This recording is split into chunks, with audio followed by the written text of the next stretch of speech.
જય હિન્દ દોસ્તો, અત્યારમાં અમે એક રોડ ઉપરથી નીકળતા હતા, ઘરે જતા હતા અને દાદાને જોયા. દાદા અને શું કહેવાય દાદા? શરણાઈ વગાડે છે અને જે પણ એનો મધુર અવાજ છે, મધુર સંગીત છે, એ સંગીત કોઈ સાંભળે છે તો એને જે પણ નાના મોટી મદદ કરે. અને દાદાની સાથે વાત કરીએ કે એમના જીવનમાં કઈ રીતની પરિસ્થિતિ છે અને કેવી રીતે જીવન જીવી રહ્યા છે. તો દાદા, મારું નામ નરેશભાઈ આહિર છે. દાદા, તમારું નામ શું છે? ગણપતભાઈ. તો પછી દાદા, ઘર પરિવારમાં કોણ કોણ રહ્યો છો? ઘર પરિવારમાં અત્યારે 2 છોકરા છે, નોખા ભાગી ગયા છે. બાયું કરી દીધું છે, વ્યા ગયા. એક રહેશે પંજાબમાં ને એક રહેશે હરિયાણામાં. ને મારી દાદી? એ એની હારી. એ આ 10 વર્ષથી કોઈ ભેગું જ થયા નથી એનું. એટલે બધા અલગ અલગ થઈ ગયા? ધંધા અલગ અલગ થઈ ગયા, કોઈ ઘણી જ નથી આપણે. હો ને હો ધંધો કરે, કોઈ સાથે નથી રાખતું તમને? તો પછી તમે જમવાનું કઈ રીતે બનાવતા હતા? હાથે જ બનાવી લેવાનું. લોઢી છે, તતલું છે, કાવલી છે, હા, હંધુ છે, બધા હંધુ લઈ લીધું છે. અચ્છા, એટલે આવી રીતનું? આવી રીતે તમારી જેવા માણસો આવી જાય ને કોક વળી 5 કિલો ચેલી આવે તો મારા 15 દી થાય. હા, સાચી વાત છે. એકલા માણસને કેટલું? 1 કિલો તેલ લઈ ગયા. મારે શાક કરવું હોય, રીંગણા કે ગુવારનું ગમે એ કરવું હોય, શાક બની જાય. તો પછી દાદા, આમાં કેટલું કમાઈ લો આખા દિવસનું? 200-300 રૂપિયા. તો પછી 200-300 રૂપિયામાં તમારું ઘર ચલાવો? ચલાવે ને ભાડું દઉં છું. એટલે તમે ભાડે રહ્યો છો? હા. તો કેટલું ભાડું છે? ભાડું છે 2500 રૂપિયા. 2500 રૂપિયા ભાડું. અને આખો દિવસ આવી રીતે તમે વગાડ્યા કરું છું? અહીંયા જ બેઠા બેઠા? અહીંયા બેઠા વગાડું છું. અને સવારમાં બેહું છું અહીંયા આપણે મંદિરે, શ્યામધામ મંદિર. શ્યામ બધા મંદિરે ખીજડાય છે. હા. સવારમાં ત્યાં બેઠો હોઉં. અને અત્યારે અહીંયા આવ્યો? અત્યારે અહીંયા આવ્યો. તો પછી દાદા, આમ તમારું મૂળ વતન કયું? કરાકઈ. કરાકજ. એટલે એ ક્યાં આવે? એ આવે ગારિયાધાર પાસે, મોટા લીલિયા પાસે. ગારિયાધાર પાસે. અને અમરેલી જિલ્લો ને તાલુકો મોટા લીલિયા. હા હા. મોટા લીલિયા હા. તાલુકો ને કરાકઈ. તો પછી આમાં જ તમારું ઘર ગુજરાન ચાલવા જાય છે? મારે એકલાને ખાવું હોય 2 રોટલા ઘડીને આ ખાધા. બરોબર. અને 10-12 વાળી થેલી લઈ લો દૂધની તો 7 થઈ જાય 2 ટાણા. પણ તોય દાદા, હવે તમે 200-300 નું કામ કરો તો એમાં ઘર કઈ રીતે ચલાવો? હાચ્યા કરીએ એમને ગળ્યા કરે. ભગવાન આકે? ભગવાન હાચ્યા કરે. તો પછી દીકરાની કોઈ સાથે નથી રાખતું? કોઈ નથી રાખતું ને, જવાનું જ છે. હવે વરાય ઘણા થઈ ગયા છે. કેટલા વર્ષ છે દાદા તમારે? મારા તો 80માં કોરમોટ છો. 80 પાસે પગી જાય. દુઃખ થાય કે જે દીકરાને આપણે મોટા ઉપર જે કહેવાય એવું. હું હરિયાણામાં જ ભાગીને આવ્યો. કેમ? છોકરાના બાંધણામાં, બાયુના બાંધણામાં બાદતા તમારે? બાંધતા હતા. આ પગ દુખે, કાંઈ કામદારી થાય નહીં. હા. એટલે કામ ન કરવું એટલે બાંધે. ત્યાં કાંઈ પપુડીનું હાલે નહીં, ખાણાયનું નાનો હાલે? ત્યાં નો હાલે.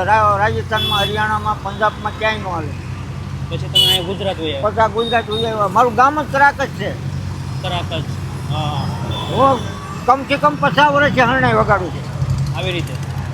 ને એમાં લગ્ન બગનમાં સમજે. હા. લગ્નમાં હતું જાવ છું વગાડું. લગ્નમાં જાવ? 4 અને 4 મહિના લગ્નમાં વગાડવાની. તો પછી દીકરાને વરાવી પરણાવી દીધા બાકી છે? હંધાને પૂરું કરી દીધું. 3 છોડીઓ પરણાવી દીધું, 2 છોકરા પરણાવી દીધા. બાયડીને કીધું તારે રહેવું હોય ત્યારે છોકરા ભેગી હોય જાય. આ 10 વર્ષથી અમારે હાવ નખું છે. ઓહ. એટલે દીકરા ઓલા કેમ કે દીકરા ગટપણમાં સહારો ન આપ્યો? ન આપ્યો કાંઈ. હું આજે એક બટકું રોટલા હાટું થઈને તમારે આવી રીતે રોડે? મારા થોડાક ટાંગા હાજા હતા. કામે જતો હતો હું, ઓલા સરસું વાટવાનું, ઘઉં વાટવાનું જતો હતો. હા. પણ ત્યાં જો હું કમથી કમ પહેલાં 20 વર્ષ મજૂરી કરતો. હા. પણ મજૂરી પછી મને આ ગોઠણ મેળા દુખવા પછી હું ન કરી શકું. 2-3 વર્ષ ન કર્યું. તો કે હવે તો તમે દેહમાં ઉયા જાવ છો. તમને કહી દીધું આપણું કામ જ નથી ક્યાંય તમારું. કેટલાક દી તમને ગગડાવવા આપે. એટલે સગા દીકરા જ્યારે આવું કહે તો દુઃખ થાય કે દુઃખ થાય. જરૂર હતી ને આવું હતી? ત્યાં મારું આધાર કાર્ડ વતન છે, ચૂંટણી કાર્ડ હતું, હા. ત્યાં પડ્યું છે. બરોબર. આ એટલે આ તમારું આધાર કાર્ડ છે? હા, હરિયાણાનું. ગણપતભાઈ એમ ને?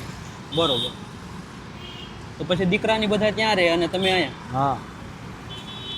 ને દાદા, અમે તમારા દીકરા જેવા છીએ અને જે અમારથી મદદ થશે એટલી મદદ કરવાની કોશિશ કરશું. તો દાદા, અત્યારે શું જરૂર છે તમારે?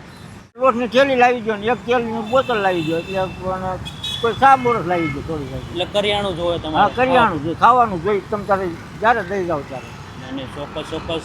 તો કાંઈ નહીં, ચાલો મારી સાથે આપણે છે ને રાશનની દુકાને તમારે જે પણ જેટલું રાશન જવાય ને તો લઈ લેવું. અહીંયા જ છે હાલો, કઈ જગ્યાએ છે? આ દુકાન જોવો જોઈએ.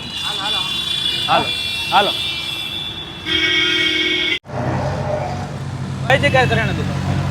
ઓલો ખૂણામાં જ દુકાન છે. અચ્છા, ઓલી અંદર સોસાયટીમાં. અહીંયા હું લેવું દાદા તમારે? એક આટાની થેલી લઈ જાઓ, એક બોતલ લઈ જાઓ તેલની, હા હા. અને કિલો ખાંડ લઈ જાઓ, 100 ગ્રામ ચા લઈ જાઓ. ને બીજું? કોઈ બીજું તો લસણ બસણ હોય તો લસણ બસણ 250 લઈ દીજો. હવે કાંઈ જવાય દાદા બીજું? બસ એ કાંક વચ્ચે તો જોવું કાંક. કાંઈ નહીં. તો દોસ્તો, દાદા એકલા રહે છે અને કોઈ છે નહીં આગળ પાછળ. જો કે દીકરા છે પણ દીકરા રાખતા નથી. ઓલા કહે ને એમ કે એક ઉંમર થાય અને ગટપણ આવે એટલે ઘણી બધી. હા દાદા? કાઢી મેળા આવે નથી કે ઘેર ભેગા થઈ જાવ તો.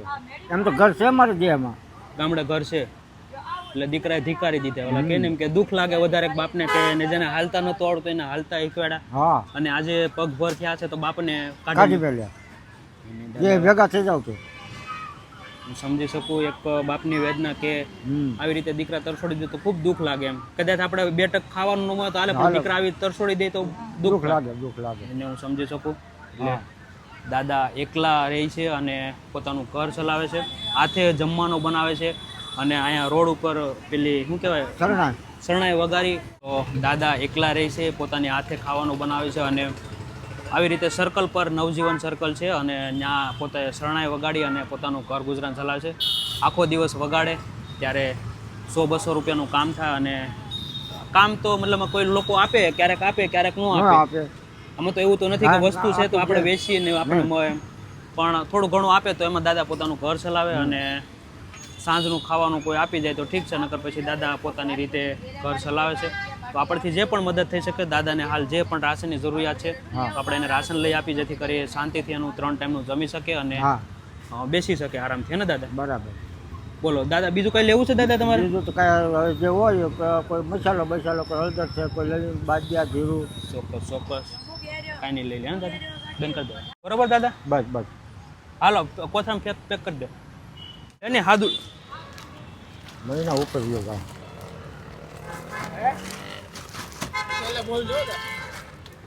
હા, એ તો હું હાથમાં લઈ લઉં ને ભાઈ. હા, હાથમાં લઈ લઉં ડબલું. હા, અંદર હમાઈ જાય ને એમ. અંદર આવી જાય.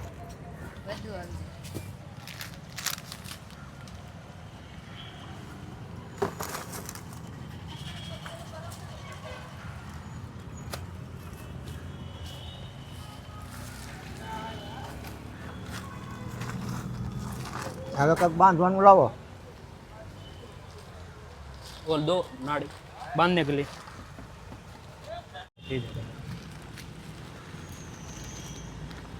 દાદા, હા, તમારે જે પણ રાશન જોતું હતું બધું રાશન આવી ગયું? મળી ગયું. કેવું લાગ્યું દાદા? મને બહુ સારું લાગ્યું છે. ત્યારે શાંતિ થઈ ગઈ. એમને હા. કેટલો ટાઈમ હાલશે દાદા આ રાશન? આ 1 મહિનો ઉયો જાય.